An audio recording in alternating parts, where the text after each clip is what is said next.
ফলাফল প্রকাশিত হয়েছে 4 জুন। সময় কাটাতে হয়েছে দলীয় কর্মী সমর্থকদের সঙ্গে। ভোটে জেতার পরের দিনও বসে নেই। বুধবার সকালে আবারও বেরিয়ে পড়েছেন সদ্য নির্বাচিত হুগলির সাংসদ রচনা ব্যানার্জি। চূড়ার ওলাই চণ্ডীতলা মন্দিরে পৌঁছে প্রণাম করেন, কিন্তু পুজো দিতে পারেননি, কারণ সম্প্রতি প্রয়াত হয়েছেন তার শাশুড়ি মা। হিন্দু শাস্ত্র মতে পরিবারের কেউ মারা গেলে আগামী কয়েকদিন পুজো দেওয়া যায় না, তবে মন্দিরে ঠাকুর প্রণাম করেছেন। এবার তৃণমূল কংগ্রেসের একাধিক তারকা প্রার্থীর জয় হয়ে জিতেছেন অভিনেতা দেব, অভিনেত্রী জুন মালিয়া, শতাব্দী রায়, সায়নী ঘোষ, জিতেছেন দিদি নাম্বার 1 রচনা ব্যানার্জি। এদিন মন্দিরে এসে রচনা বলেন, সেলিব্রিটি সাংসদরা কি কাজ করে এবার দেখুন। তিনি নিজে হুগলিবাসীর জন্য কাজ করবেন। ভোট প্রচারের প্রত্যেক পর্বে তাকে নিয়ে একাধিক মিম হয়েছিল। যারা তাকে নিয়ে মিম তৈরি করেছিলেন তাদের ধন্যবাদ জানিয়েছেন রচনা। বলেছেন ওই মিমের দৌলতে তার অনেক পাবলিসিটি হয়েছে। সিঙ্গুরের দই নিয়ে মিম প্রসঙ্গে রচনা বলেন, সব মিটেছে, এবার লকেটকে তিনি 1 হাঁড়ি দই পাঠিয়ে দেবেন।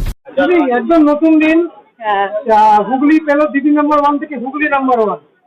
কি বলবেন একদম মায়ের কাছে? হ্যাঁ, আজকে জয়ের পরে আজকে মন্দিরে আসলাম, যদিও আমার পুজো আছে বাড়িতে, ওষুধ চলছে, আমার শাশুড়ি মা মারা গেছেন সবাই জানেন, তাই জন্য মন্দিরের ভেতরে ঢুকতে পারলাম না, পুজো দিতে পারলাম না। সেটা 12 তারিখে আমাদের কাজ হয়ে যাওয়ার পরে আমি ঠাকুর মন্দিরে এসে ভালো করে পুজো দেবো। কিন্তু মাকে নমস্কার করে গেলাম। ঠাকুরের আশীর্বাদ ছাড়া জীবনে চলা যায় না, আমি সবসময় এটার বিশ্বাসী। তো ঠাকুরকে নমস্কার করে দিন শুরু হলো। আবার কবে আসবেন? আশাই থাকবে, এখন না হুগলি বাড়ি, সবসময় আসবো। দেখা যাক, ভাড়া আপাতত কিছু ভাবছি, ভাড়া আপাতত থাকবো, ধীরে ধীরে সব হবে। প্রথম থেকে বলে আসছিলেন যে ঠাকুরি বারবার আপনি যতবার বেরিয়ে যাচ্ছেন বিভিন্ন জায়গায় ঠাকুর মন্দিরে পুজো দিয়ে যাত্রা শুরু করেছেন, আবার কিন্তু মানে একদম সাংসদ হয়ে, হুগলি সাংসদ হয়ে। হ্যাঁ, তো আমি সবসময় এটাই বলি, আমি বিশ্বাসী ঠাকুরে, সবাই বিশ্বাসী ঠাকুরে। আমি মনে করি ঠাকুরের আশীর্বাদ ছাড়া জীবন পথ চলা যায় না, আর সেটা প্রমাণিত আরো একবার। আগামী দিন যাতে আমার ঠাকুর সেই শক্তি দেন এবং সেইভাবে আমাকে আশীর্বাদ করেন, যাতে মানুষের পাশে থাকতে পারি।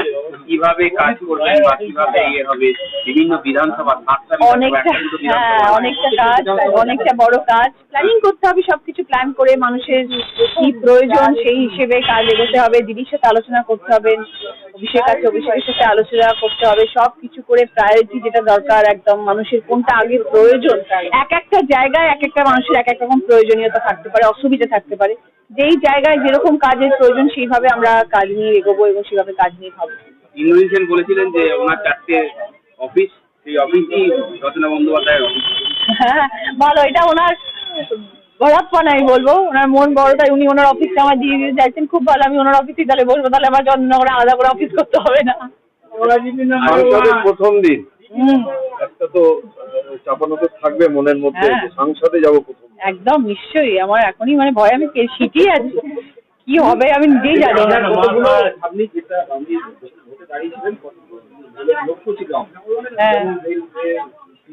হ্যাঁ, নিশ্চয়ই মানুষের নিশ্চয়ই,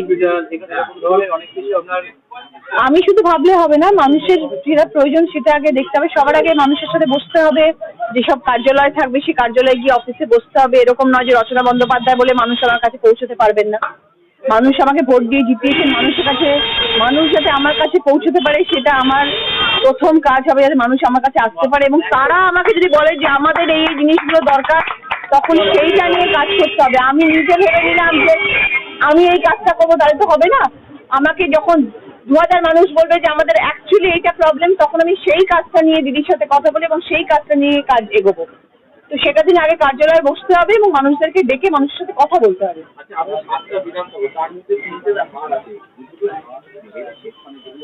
বিশেষ করে আমি বলে দিচ্ছি, পান্ডুয়াতে বলাবাড়ি একটা হাড় আছে, সপ্তগ্রাম হাড় আছে, চুচুড়া আপনি যে সদরে দাঁড়িয়ে আছেন, যে একটা বড় জায়গা, বড় বড় নেতৃত্ব থাকে, বিধায়ক থাকে, তারা দাবি করেছিলেন আমরা জিতে যাবো, কিন্তু সেই জায়গায় লস হয়ে গেছে। হ্যাঁ, দেখুন, সব জায়গায় যে সবসময় মানুষ জিততে পারে এরকম কোনো কথা নেই, সব জায়গায় ফলও একরকম নাও হতে পারে, কিন্তু যেই জায়গায় ফলগুলো হয়নি সেই জায়গায় রচনা বন্দ্যোপাধ্যায় বেশি ভালো করে কাজ করবে, তাহলে ওদের বোঝাতে হবে যে তৃণমূল কংগ্রেস পার্টি কি জিনিস।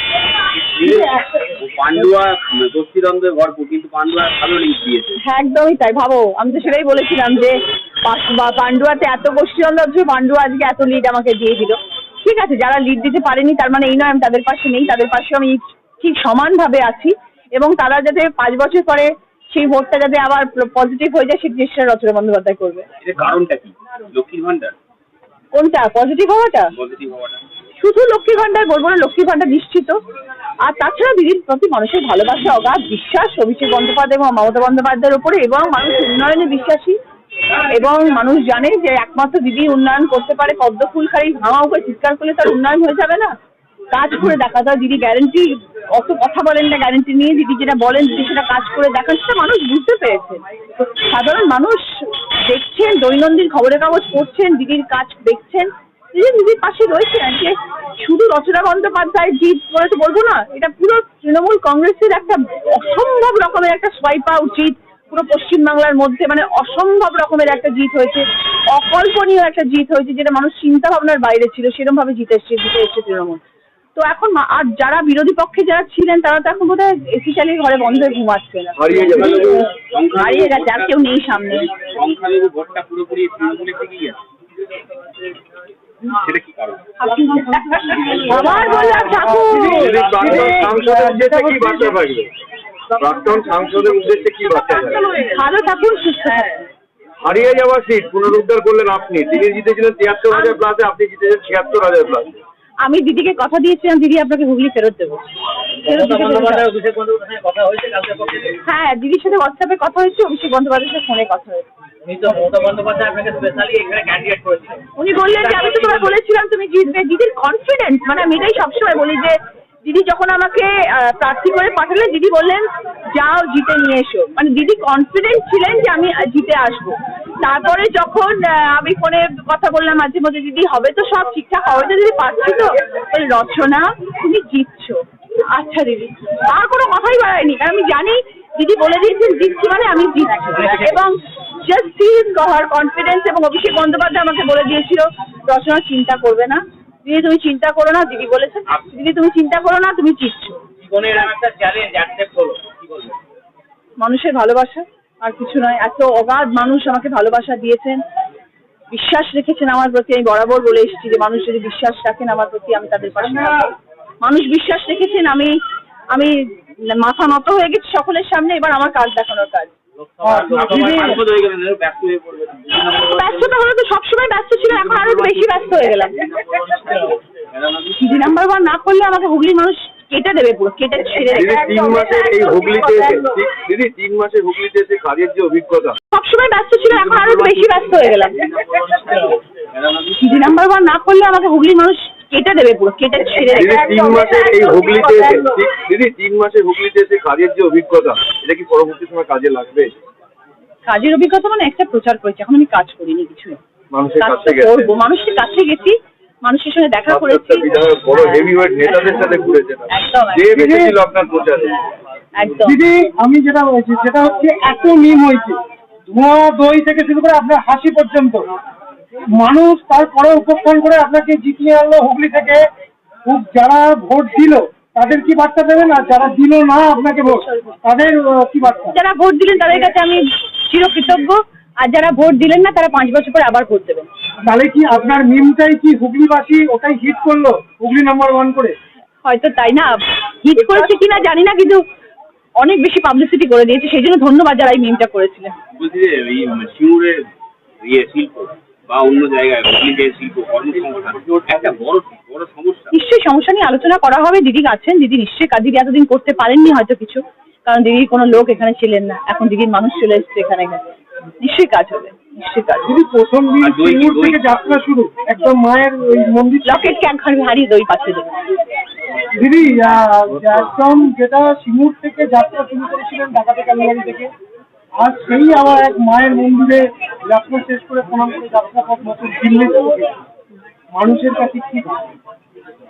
দেখুন, আমি বারবারই একই কথা বলবো যে আমার অনেক বেশি কাজের দায়িত্ব বেড়ে গেছে, কারণ মানুষের ভালোবাসা যেখানে থাকে না সেখানে দায় অনেক বেশি বেড়ে যায় এবং কর্তব্য অনেক বেশি বেড়ে যায়। সেই কর্তব্যটা অনেকটা বেশি বেড়ে গেছে এবং মানুষের অনেক স্বপ্ন আছে আমাকে নিয়ে, সেই স্বপ্নগুলো আমার সব আছে।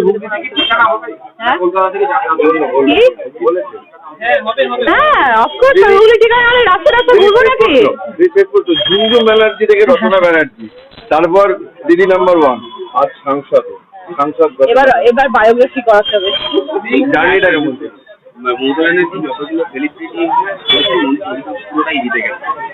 গুনমালিয়া, দেব, একদম পুরো মানে এটা কি শতাব্দী রায় একদম ছেলের প্রার্থী।